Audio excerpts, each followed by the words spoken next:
Bonsoir mesdames, messieurs et bienvenue dans votre magazine Show Diplomatique qui reçoit pour vous ce soir l'ambassadeur de la France accrédité en République démocratique du Congo, son Excellence, monsieur l'ambassadeur Luc Alade, sur ce plateau. Bonsoir Excellence. Bonsoir.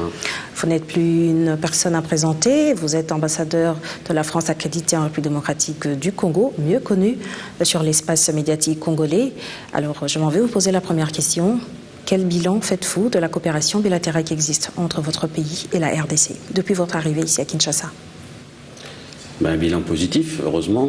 Un bilan positif parce que cette coopération, d'abord, préexistait évidemment à mon arrivée, mais que depuis mon arrivée et celle de une nouvelle équipe aussi à l'ambassade, je crois qu'on a pu, à l'ambassade, à l'Agence française de développement, on a pu aussi la dynamiser, on va dire, et la rendre encore plus ambitieuse, notamment grâce à la mise en place en cours du contrat de désendettement développement.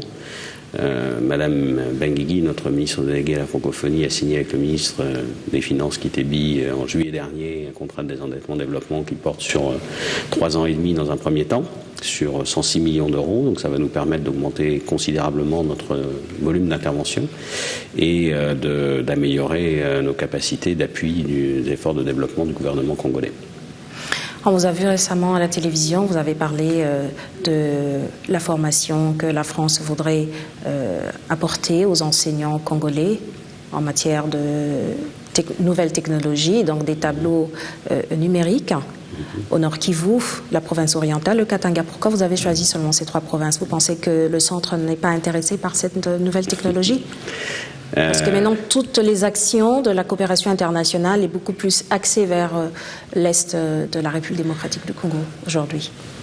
Alors, ce n'est pas le cas de notre coopération, parce que nous intervenons aussi de manière importante à Kinshasa, au Bas-Congo, au Bandundu. Je pense notamment à tout ce qui concerne l'appui à la construction ou à la réhabilitation de nouvelles salles de classe, au projet d'adduction d'eau notamment.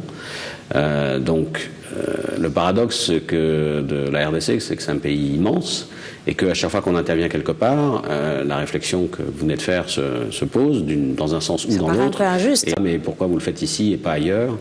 Le problème, c'est que c'est un pays tellement vaste et dont les besoins sont tellement importants qu'on ne peut pas faire face à tous les besoins en même temps partout, c'est clair. Et donc, ce qu'on essaie de faire de plus en plus, et je crois que là aussi ça s'améliore et c'est heureux, c'est d'avoir une bonne coordination des aides entre bailleurs de fonds de façon à essayer de compléter le dispositif et de faire en sorte que chacun puisse intervenir de manière équilibrée sur l'ensemble du territoire en augmentant en quelque sorte les capacités d'action des uns et des autres. Je sais par exemple que sur les écoles ou même certains autres projets, la Banque mondiale intervient aussi en Équateur, comme nous avons eu l'occasion de le faire, que la coopération belge intervient dans les Kasaï. Nous intervenons effectivement à l'ouest, mais aussi à l'est de la RDC. Et quand vous me posez la question de savoir pourquoi est-ce que la coopération internationale, de manière générale, intervient beaucoup à l'est, je crois que la réponse est malheureusement claire. L'Est a beaucoup de besoins, l'Est est en guerre, et encore plus aujourd'hui qu'hier malheureusement, est en crise, se relève à peine de 15 ans de guerre successive.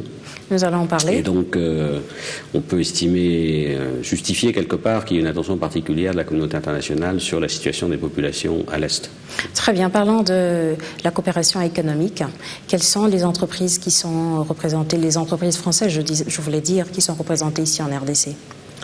Il y en a quand même un certain nombre, donc je ne suis pas sûr de pouvoir toutes les citer, mais pour simplement se limiter aux plus importantes ou aux plus grands groupes français. Après, il y a tout un réseau de bureaux d'études, de PME complémentaires, mais pour les grands groupes français, il y a notamment Orange, bien sûr, que chacun connaît. Qui vient à peine d'arriver. Pardon ? Qui vient à peine d'arriver. Oui, mais enfin, c'est une grosse implantation, et donc assez récente, donc c'est bien, Total.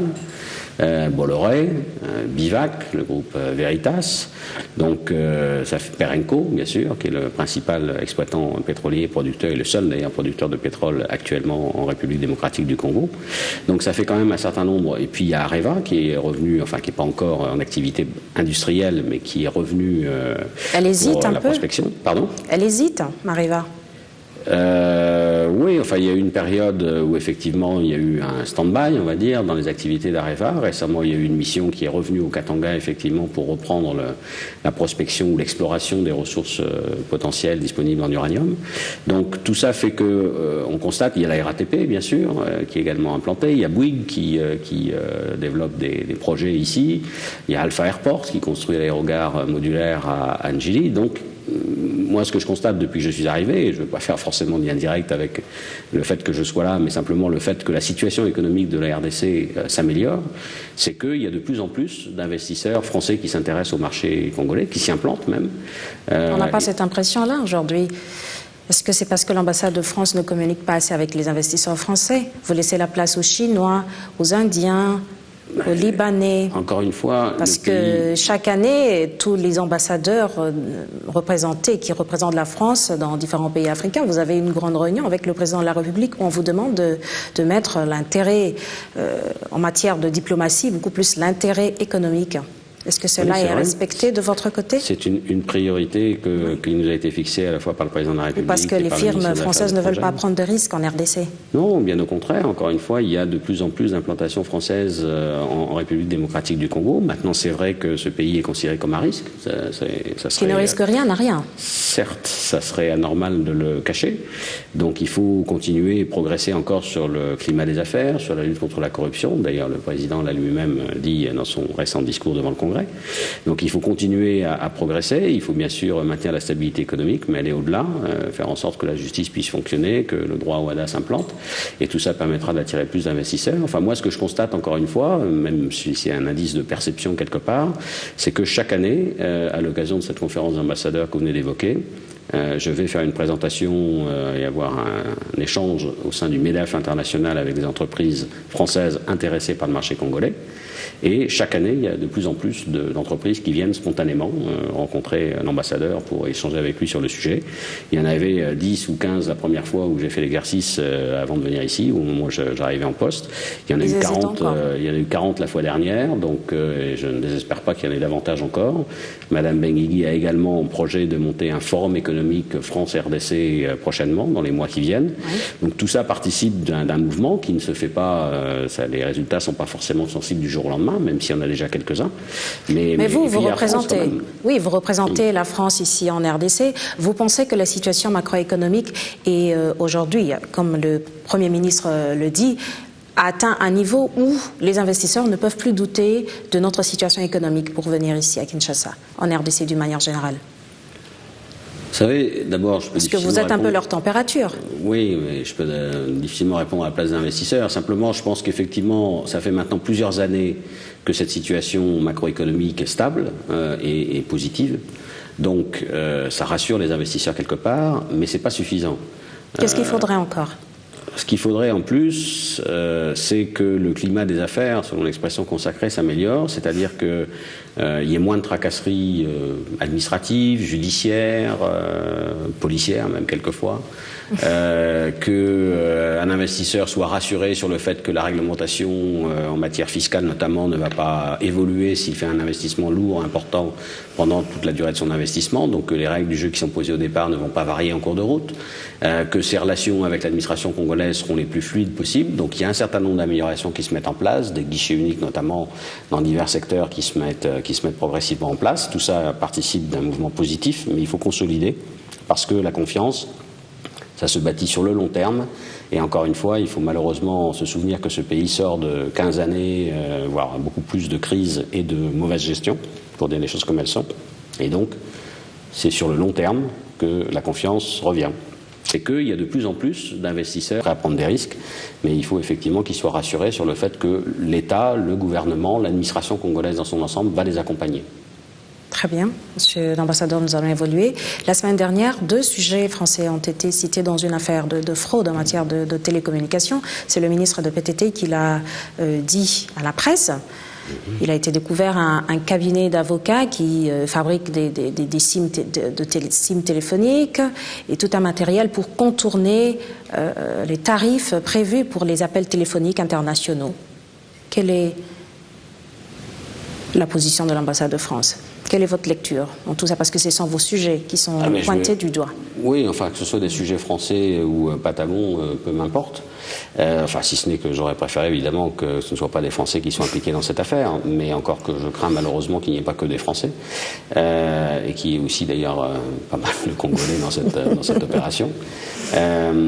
Mais d'une manière plus générale, d'abord, je suis évidemment en plein accord avec la lutte contre l'impunité et contre la fraude. Donc s'il y a des sujets français qui sont indexés ou qui doivent être poursuivis pour des faits de fraude, de corruption ou de détournement, eh bien ils le seront. Et la France participera, au gouvernement français participera à toutes les poursuites ou facilitera toutes les poursuites qui seraient souhaitées en la matière. Mais d'une manière plus générale, ce qui me paraît important, c'est qu'effectivement il y ait une réelle volonté de lutter contre la fraude. L'État perd beaucoup d'argent dans ces opérations de détournement de trafic téléphonique. Pas seulement l'État, d'ailleurs les opérateurs téléphoniques aussi, formels, perdent beaucoup d'argent à cause de ces détournements de trafic. Nous avons participé ou contribué à ce que certaines entreprises, avec l'accord du gouvernement congolais, françaises pour l'une, américaine pour l'autre, viennent s'implanter ici pour aider le gouvernement à lutter contre ces trafics frauduleux. J'espère qu'elles font du bon travail et j'espère que ça peut contribuer effectivement à ce que ces trafics soient mis à mal, mis à jour d'abord et puis ensuite anéantis.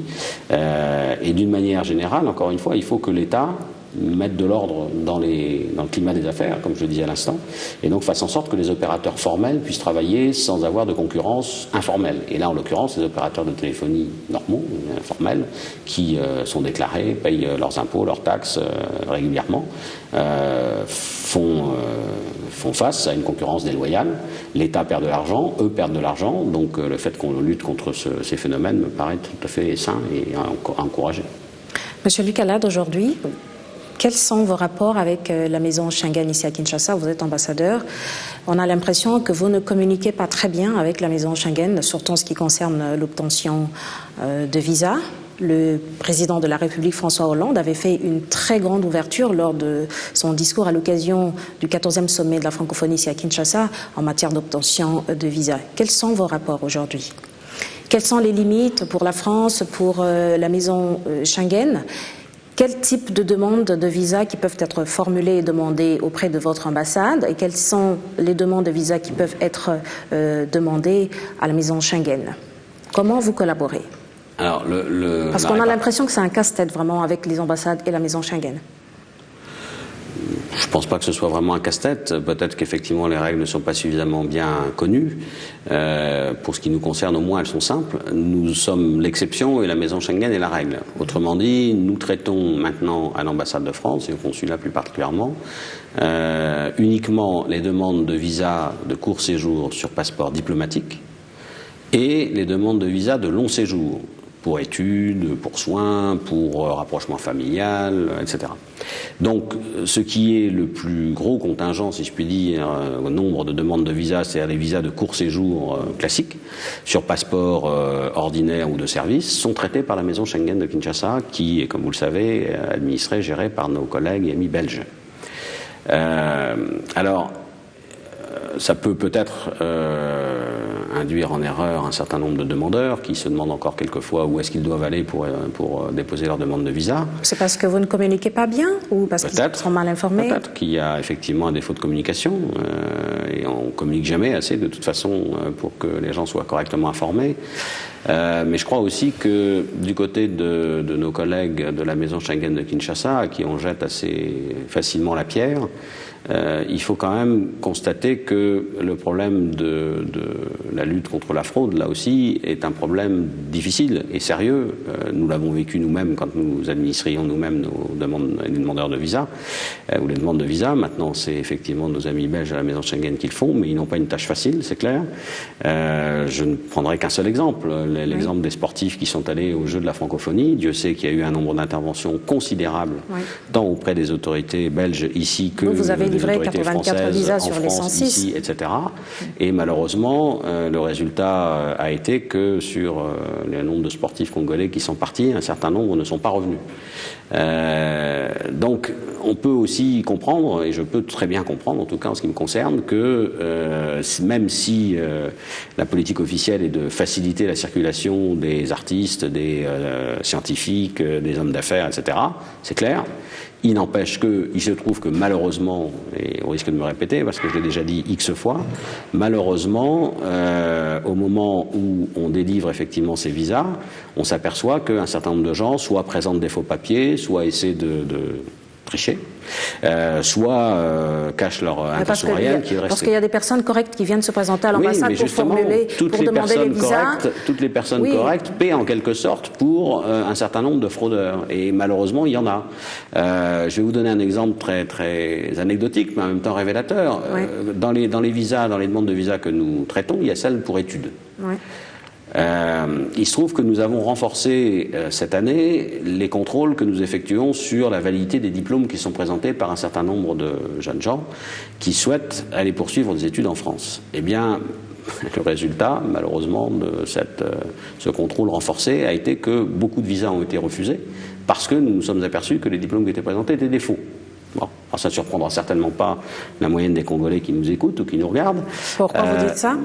Ben parce que c'est un phénomène connu. Enfin, je veux dire, ici, malheureusement, la fabrication, et d'ailleurs, il y a des entreprises françaises, entre autres, qui proposent des services en la matière, la fabrication de documents authentiques, y compris même en termes d'identité nationale, est un vaste chantier, au sens marché du terme. Il faut effectivement fiabiliser l'état civil, les titres fonciers, les diplômes, tout ce qui a un caractère officiel, parce que, on le sait bien, il y a malheureusement des gens très ingénieux, et l'ingéniosité congolaise a quelquefois des côtés positifs, mais aussi des côtés un peu plus négatifs, des gens très ingénieux et qui sont très doués pour effectivement faire des faux, et on s'est aperçu qu'il y en avait eu beaucoup. Autre exemple, et puis je m'arrêterai là pour ne pas charger la barque outre mesure, un étudiant pour lequel le dossier, ça c'est date de l'année dernière, mais ça m'est resté en mémoire parce que c'est quand même assez symbolique, symptomatique. Le dossier avait été parfaitement traité, son dossier était, passez-moi l'expression triviale, nickel chrome, il n'y avait aucun souci, jusqu'au jour où il est venu récupérer son visa, puisqu'on l'a appelé pour lui dire, mais monsieur, vous avez droit à votre visa, donc il faut venir le récupérer. Donc présenter le papier qui va avec le visa, on lui dit, vous signez en bas, il dit, mais je ne sais pas signer. Comment donc, ça ? Il y a eu un moment de surprise. Et en fait, comme on dit aussi trivialement, je vais vous la faire courte, mais au final, c'était pas lui en fait qui avait déposé les dossiers, qui avait passé les tests, et c'était quelqu'un d'autre qui l'avait fait à sa place, et c'était lui après qui venait récupérer, puisque c'était un visa biométrique, donc il fallait qu'il vienne récupérer son visa lui-même. On s'est aperçu que c'était pas du tout la même personne. Alors, on a beau dire, oui, il faut faciliter la délivrance des visas, oui, il faut accélérer les procédures, oui, il faut faciliter les choses. Certes, on est bien d'accord. Sauf qu'il faut aussi que chacun joue le jeu et qu'on ne peut pas interdire ou reprocher à nos agents, qu'ils soient au consulat de France ou à la maison Schengen, de faire leur job, c'est-à-dire de vérifier que les personnes à qui délivrent des visas sont réellement les bonnes. Et quel a été, alors en fin de compte, le sort de cet étudiant ? Est-ce qu'il est parti en France ou... Non, bien sûr que non. Vous avez refusé ? On s'en est aperçu à temps. Donc, il a pris Est-ce que cette affaire des 13 sportifs congolais à Nice vous a mis en conflit avec la maison Schengen ? Parce que vous avez délivré au moins 84 visas sur les 106 demandés. Elle nous a créé des difficultés, effectivement, parce que des deux côtés, je veux dire, pour pallier le fait que la maison Schengen avait été relativement exigeante, mais de manière légitime, sur le traitement des dossiers de demande de visa, nous avons été amenés à délivrer de manière un peu exceptionnelle des visas, ce qu'on appelle dans notre jargon des VTL, des visas territoriaux limités, donc qui ne permettaient aux gens que d'aller directement en France, qui sont une exception à la règle du visa Schengen. Mais pour autant, a posteriori, encore une fois, je ne veux surtout pas, d'ailleurs on a travaillé en bonne intelligence et en bonne entente, on l'a pas fait dans le dos de nos amis belges et en contraire en accord avec eux, mais je ne peux surtout pas leur jeter la pierre parce que malheureusement l'expérience a prouvé que leur prudence était pas déplacée. Voilà. Et aujourd'hui, comment est-ce que vous communiquez en matière d'obtention de demande d'inscription dans les universités françaises? Comment ça se passe au niveau de l'ambassade? On est en train, enfin on a mis en place d'ailleurs ce qu'on appelle le système Campus France, où il y a en fait à l'Institut français, donc la halle de Lagombe, un bureau spécialisé, avec du personnel spécialisé aussi, qui traite les dossiers de demande d'inscription en université en France. Et quand je dis qu'il les traite, ça veut dire que c'est pas seulement un traitement administratif, c'est aussi une qualité de conseil, d'orientation et de réponse aux interrogations que peuvent se poser les jeunes Congolais qui s'intéressent ou ont l'intention ou envisagent d'aller faire des études en France. Donc il y a toute une documentation qui est à leur disposition, tout un système de préinscription universitaire pour lequel on les accompagne de façon à s'assurer que le dossier est bien traité du début jusqu'à la fin et que surtout ils ne se trompent pas dans leur orientation, que ce qu'ils choisissent correspond bien à un projet professionnel cohérent. Donc on essaie de les aider, de les accompagner à cela. Parce que nous considérons que même s'il y a énormément de besoins en termes de formation évidemment, il vaut mieux un bon projet professionnel pour quelqu'un qui reviendra au pays avec une formation qu'il pourra mettre au profit du pays que un projet professionnel pas très élaboré et quelqu'un qui en fait a envie en gros de cocher la case en disant je vais aller faire des études en France puis ma foi après on verra bien. C'est pas ça qu'on souhaite soutenir ou accompagner ou aider, même s'il n'y a pas forcément des bourses à la clé, mais simplement un visa pour études. Notre souci, c'est de faire en sorte que tous les gens qui vont se former en France puissent demain revenir au pays, de préférence, de façon à mettre leurs compétences au profit du développement de la RDC. Et donc c'est pour ça qu'on essaie de les accompagner, de prendre le dossier beaucoup plus en amont et pas simplement d'attendre que les gens aient eux-mêmes procédé à leur préinscription, reviennent avec, en disant je suis accepté par l'université, donnez-moi un visa, mais de les prendre dès le départ et de les inviter systématiquement à aller à la halle de Lagombe, à voir le bureau compétent de Campus France et à prendre les renseignements nécessaires de façon à ce que dès le mois de février, eh bien, ils commencent la procédure. Les universités vous envoient les offres absolument. pour...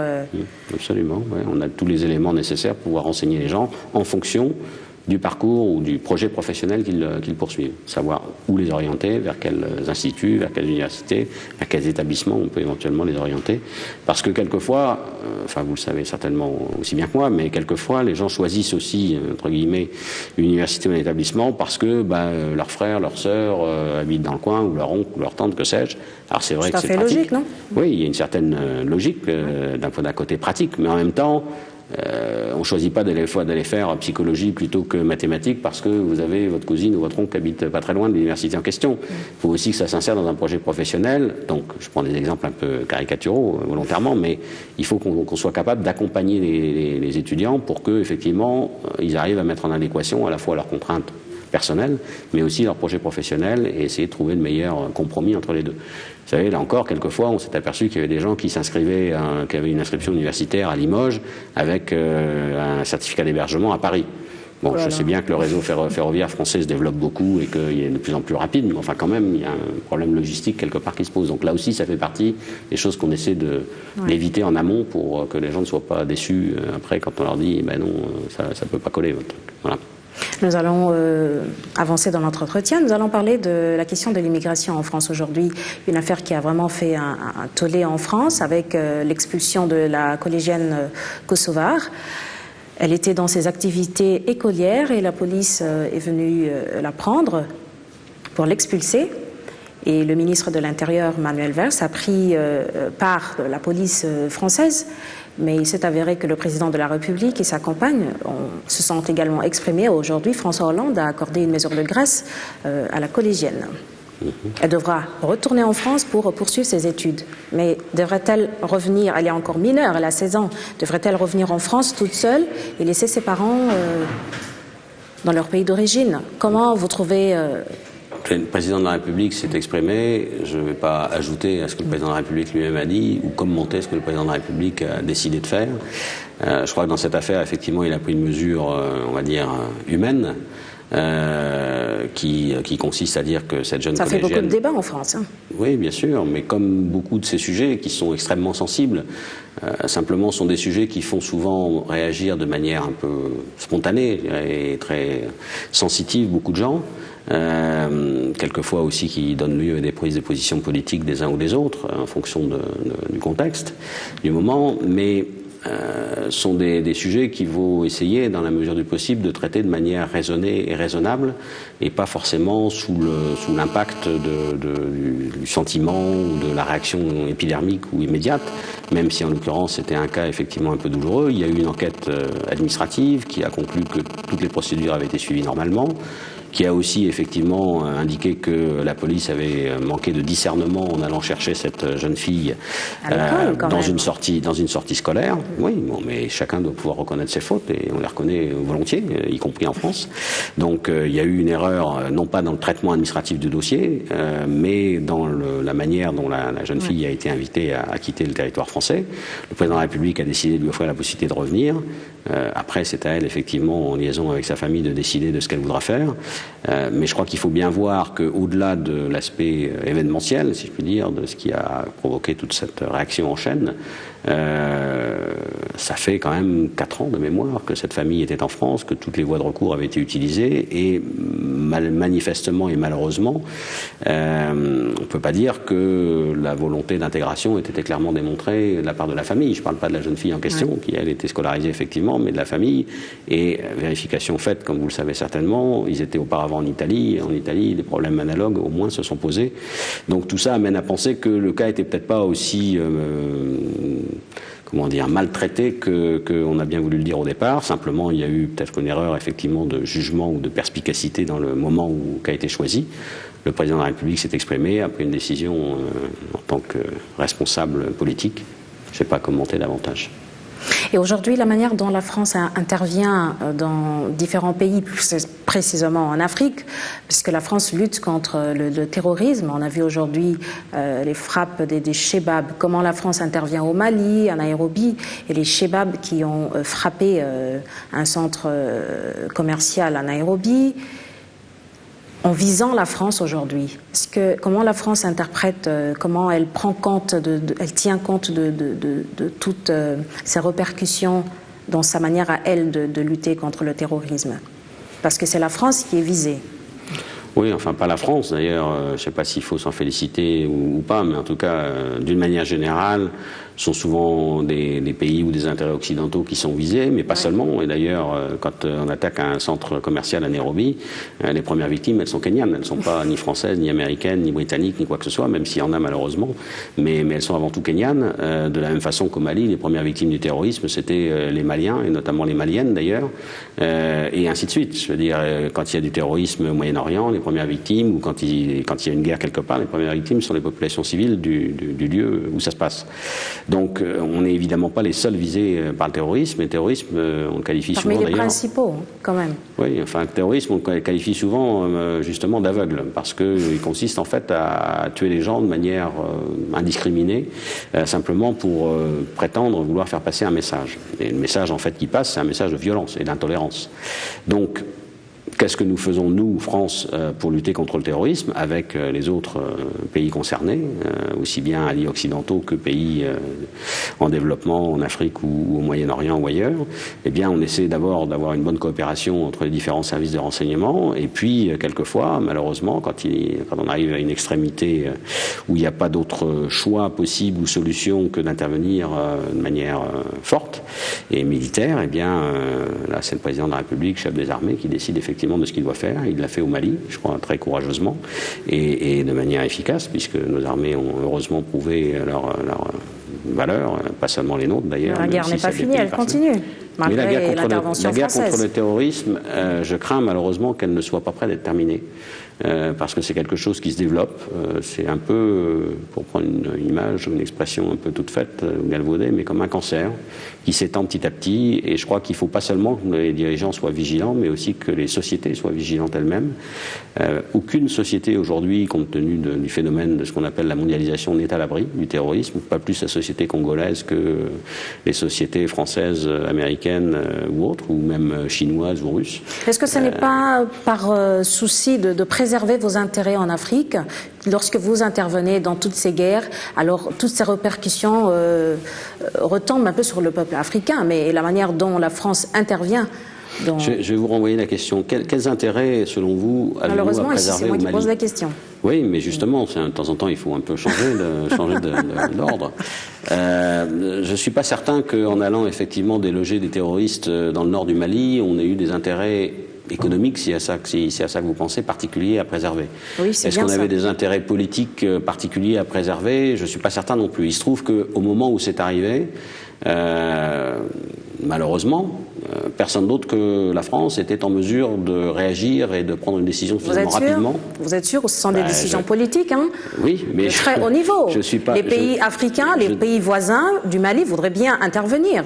Ah oui. Ça, c'est de la haute politique, monsieur l'ambassadeur. Ils auraient été les bienvenus, et d'ailleurs, ils ont été les bienvenus quand ils sont associés à l'opération. Ça, c'est un discours diplomatique. Quoi, celui que je tiens ou celui que vous tenez? Celui que vous Moi, celui tenez. que je tiens, oui, peut-être diplomatique si vous voulez, mais le discours diplomatique consiste à dire aussi qu'il faut reconnaître quelquefois qu'il y a des pays qui sont en mesure d'intervenir ou qui ont les moyens de le faire ou les moyens de prendre une décision rapide et que l'intervention française au Mali, même si effectivement la guerre contre le terrorisme n'est pas terminée, vous avez raison, l'intervention française au Mali a permis d'arrêter la progression des terroristes et même de les faire reculer et d'éviter que l'État malien ne tombe entre les mains d'un groupe terroriste. Elle a aussi mis en lumière quelque part des manques justement de caractère opérationnel de la diplomatie internationale, qu'elle soit africaine, européenne ou autre. Et il faut aussi tirer des leçons de cet événement. Si le président de la République française a décidé effectivement d'intervenir au Mali, c'est parce que les délais de discussion, de décision au sein de l'Union africaine d'une part, au sein de l'Union européenne d'autre part, n'étaient pas conformes à l'urgence qui se présentait devant le Mali, devant le monde entier, avec la progression des terroristes à l'époque. Et donc, bon, un pays, évidemment, seul a plus de capacité ou de facilité à décider pour lui-même et à agir, sous le couvert des Nations Unies quand même, je le rappelle ou le précise, mais ça prouve quelque chose, ça prouve que, aussi bien du côté africain que du côté européen, nous avons encore beaucoup de progrès à faire dans la prise de décision, la capacité de réaction et la capacité d'agir. Si un pays seul a dû, enfin seul ou accompagné, parce qu'il y a eu quand même nos frères et amis tchadiens qui se sont beaucoup investis et qui ont d'ailleurs perdu pas mal d'hommes dans cette affaire, et c'est pas fini malheureusement, mais si on a dû intervenir, si le président de la République française a dû prendre cette décision, c'est aussi quelque part un signe, si ce n'est d'échec, du moins de manque de réactivité de la part des architectures de paix et de sécurité africaines et européennes, notamment. Très bien, c'est bien de le reconnaître comme ça. Nous allons parler des concertations nationales. Le président de la République, Joseph Kabila, s'est exprimé devant la nation au Congrès. Vous avez assisté à la cérémonie d'ouverture de ces concertations. Vous avez également assisté au discours du président de la République. Quelle analyse faites-vous de ce discours? Le président qui a reconnu qu'il y ait un suivi, le comité de suivi de toutes ces recommandations, le rapatriement des dépouilles mortelles de feu président Mobutu, M. Tshombe, libération des prisonniers civils, représentation à 30% des femmes dans les partis politiques. Ça devrait vous réjouir, ça j'imagine, non? Quelle est votre appréciation? C'est un discours très riche, très ambitieux, avec beaucoup de pistes, de réformes, d'amélioration, d'approfondissement de la démocratie congolaise, donc qui a manifestement frappé les esprits, en tout cas de ceux qui l'ont écouté, entendu. Et même qui l'ont relu après, parce que les bons diplomates relisent les discours des présidents pour être sûr que rien ne leur a échappé. Et en l'occurrence, il y a beaucoup de choses dans le discours, y compris après l'avoir relu justement. Simplement, ça sera un discours historique si derrière la mise en œuvre suit, ce qui ne dépend pas seulement évidemment du président de la République, mais aussi de l'ensemble des institutions congolaises et de la classe politique congolaise notamment. Et ce sera à l'inverse, que j'espère évidemment ne pas voir arriver, mais un discours de plus, entre guillemets, si tout ce qui a été annoncé, il y a beaucoup de choses encore une fois qui ont été annoncées, ne devait pas se mettre en œuvre. Donc, pour l'instant, on est même pas à mi-chemin, on est au début d'un chemin que le président a tracé. Il faut espérer que ce chemin va être effectivement suivi et rapidement, parce que trop souvent, et c'est pas seulement vrai évidemment au Congo ou en RDC, mais trop souvent des discours politiques sont faits et puis ensuite manquent à être appliqués au suivi des faits et puis s'enlisent, la volonté paraît s'enliser un peu dans les sables de l'habitude ou des réticences ou résistances internes. Donc cette volonté politique, il faut évidemment qu'elle s'exprime dans la durée, dans le temps, et que tout ce qui a été annoncé par le président de la République puisse être mis en œuvre par les institutions et la classe politique congolaise. Donc je serai là aussi un observateur intéressé et attentif de la manière dont tout ça va se mettre en place. Bien évidemment, parce que vous devez faire votre rapport. Oui, enfin, on fait des rapports réguliers et périodiques à nos autorités, y compris effectivement sur les discours des présidents, mais aussi sur la manière dont les discours sont appliqués derrière. Donc on est aussi payé pour cela, donc évidemment, bien sûr que je ferai des rapports. Monsieur l'ambassadeur, les négociations de Kampala, elles ont pris beaucoup plus de temps que prévu, c'était 14 jours, et puis les négociations sont allées au-delà. On n'est toujours pas en accord avec le M23, la partie gouvernementale. Donc, selon vous, devrions-nous continuer à croire ou à espérer à ces négociations de Kampala où il faut mettre carrément fin et prendre l'option militaire, puisqu'il y a 3 options sur la table. Apparemment, l'option diplomatique ne marche pas. L'option militaire, en l'occurrence, au moment où nous parlons, elle a déjà été choisie, au moins par le M23, puisque malheureusement les hostilités ont repris ce matin à l'Est. Ouais. Et donc ça veut dire que clairement, il y a au moins une des parties qui a choisi de remettre sur le tapis, si je puis dire, ou en avant l'option militaire. C'est pas vraiment une surprise au demeurant, puisque cette même partie avait fait échouer quelque part l'option diplomatique ou politique des négociations à Kampala, malgré l'implication de la communauté internationale à travers la présence quand même de 5 envoyés spéciaux sur place, de façon à essayer d'accompagner la facilitation ougandaise dans les négociations de Kampala. Ce qu'on peut dire sur Kampala d'une manière générale, c'est que on peut saluer, je peux saluer en tout cas l'engagement du gouvernement congolais dans ces négociations, la patience dont il a fait preuve, la volonté de trouver un compromis et de faire des concessions jusqu'au point possible, en tout cas, de ce qui était acceptable et supportable pour l'État, pour ses responsables et pour l'opinion publique congolaise. Et même pour la communauté internationale d'ailleurs, parce que suffit pas de dire on est pour la lutte contre l'impunité, mais il faut aussi respecter cet engagement dans le cadre des négociations en cours à Kampala. Donc je crois que le gouvernement congolais a fait ce qu'il devait, ce qu'il pouvait, pour aboutir à un accord. Malheureusement, il n'y a pas eu d'accord. En tout cas, il y a malheureusement. Pardon ? Malheureusement. Malheureusement, parce qu'un accord est toujours préférable, à certaines conditions, mais préférable évidemment à une reprise des hostilités et des conflits à laquelle on assiste aujourd'hui. Donc il n'y a pas eu malheureusement d'accord, ou en tout cas pas encore. Je pense que d'une manière ou d'une autre, que ce soit à Kampala, ailleurs, sous ce format existant ou sous un autre format, il faudra bien un jour de toute façon revenir à la table des négociations. La communauté internationale a échoué aussi parce qu'elle nous a aidés à mettre... Oui, bien sûr, mais c'est aussi un échec quelque part de la communauté internationale à convaincre les parties, et les 2 parties, ou les parties en présence, qu'un accord était préférable à une reprise des hostilités. Bien sûr, c'est un constat d'échec, malheureusement, et chacun a sa part de responsabilité dans cette affaire. On a essayé, on a échoué, parce que quand vous avez une partie qui n'est pas décidée à signer un accord, qui fait durer des négociations et qui revient en permanence sur des accords déjà trouvés pour les remettre en question, vous apercevez in fine qu'il y a quelqu'un qui est décidé à aboutir à un accord et une autre partie en face qui n'est pas décidée, donc forcément un impossible n'est tenu. Pourtant, je crois qu'il y a vraiment eu beaucoup d'efforts qui ont été déployés, tant par la partie congolaise que par la communauté internationale dans cette affaire. Malheureusement, les hostilités ont repris. J'espère qu'elles ne feront pas de victimes de manière trop importante, et notamment de victimes civiles, militaires aussi bien sûr, mais surtout j'espère que ça va permettre, à défaut d'avoir pu trouver un accord, de décanter rapidement la situation, parce que le principe de base, c'est que l'État congolais doit pouvoir recouvrer la souveraineté sur l'ensemble de son territoire, doit pouvoir faire respecter son intégrité territoriale, et que bien évidemment il est inacceptable qu'un groupe armé, quel qu'il soit, puisse prétendre contrôler une partie du territoire d'un État. Monsieur l'ambassadeur, nous arrivons déjà presque à la fin de notre entretien. L'actualité internationale, aujourd'hui l'initiative franco-allemande, votre président François Hollande et la chancelière allemande se sont dit très insatisfaits des écoutes téléphoniques du service américain. Tout à fait. Je sais que vous n'aimez pas que je renverse ces rôles et que je me mette à poser des questions. Mais si vous découvrez aujourd'hui ou demain que votre téléphone est écouté par qui que ce soit, j'imagine que vous ne serez pas forcément ravi.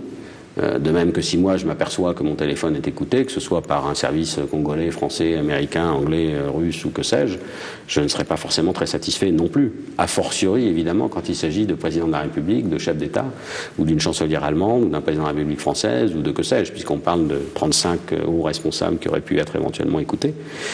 Donc ce sont des pratiques qui sont effectivement difficilement acceptables, pour le moins. Et je peux comprendre, à tout le moins, que nos responsables politiques, français et allemands en l'occurrence, aient décidé de faire part de leur vive insatisfaction et protestation. Et le président François Hollande s'est dit très indigné. Ça peut déteriorer la relation de coopération qui existe entre les États-Unis et la France, les États-Unis et l'Allemagne. J'ose espérer que nos amis et partenaires américains sauront aussi tirer les leçons de cet incident, on va dire.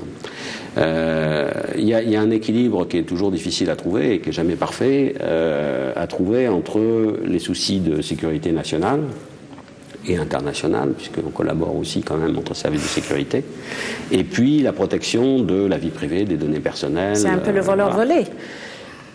Oui, ou l'arroseur arrosé, comme vous voulez. Mais c'est vrai que cet équilibre n'est jamais parfait, est toujours délicat à trouver, et que quand on veut être un État de droit, et on a tous des démocraties occidentales, en tout cas cette affirmation de vouloir être des États de droit, et quelquefois même d'inciter les autres à vouloir suivre le même exemple, eh bien, il faut commencer par donner l'exemple soi-même, donc s'imposer des règles et les respecter. Et je crois que c'est normal que nos présidents, ou la chancelière allemande aussi, aient souhaité que nos amis américains respectent les mêmes règles qui s'imposent à tout le monde. Voilà.